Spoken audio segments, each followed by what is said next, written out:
So we're going over the awareness of consequence log. So just remember so look at your autopilot coping skills. So that's from the Tool 4 worksheets. And think about like what consequences would result from doing those autopilot coping skills.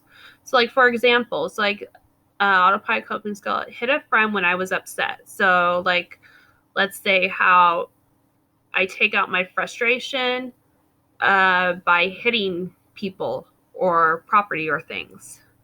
So what is the results? What's the current or past negative So you can think of a current one. Current ones are usually a little bit easier to think about than past ones. Sometimes we kind of forget. But if you could think of a past one, that would be good too, because you'll start seeing the patterns too. So current or past negative consequences. So I hit a friend because when I was upset, the consequence is my friend does not want to talk to me or be my friend anymore.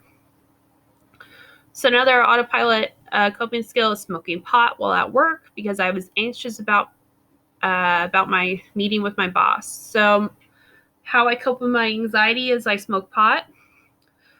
The negative consequences, I was caught smoking pot and I was fired. Another example is, and I don't do all this, these are just extreme examples. I should probably have forewarned you guys that before I started talking to them.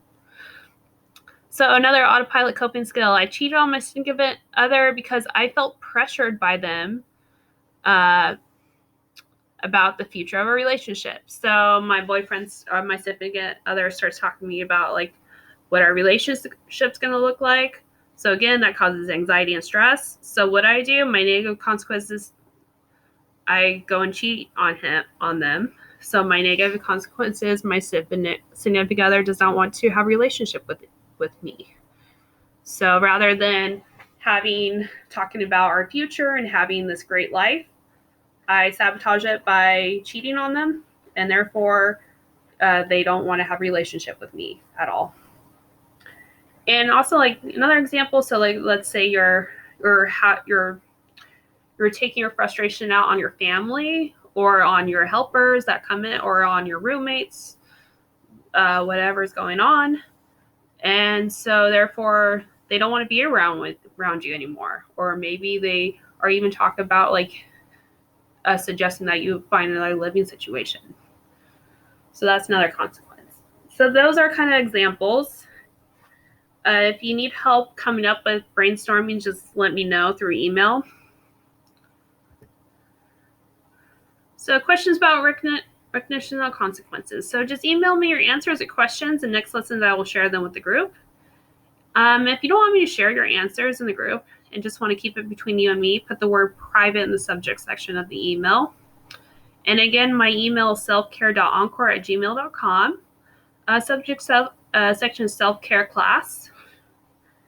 And then next week we're going to talk about healthy coping skills. So now that we talked about kind of the negative, unhealthy coping skills and consequences, I know it's not really a fun topic, but something that we do need to think about and focus on, because sometimes it gets like kind of pushed under the rug because it's just negative.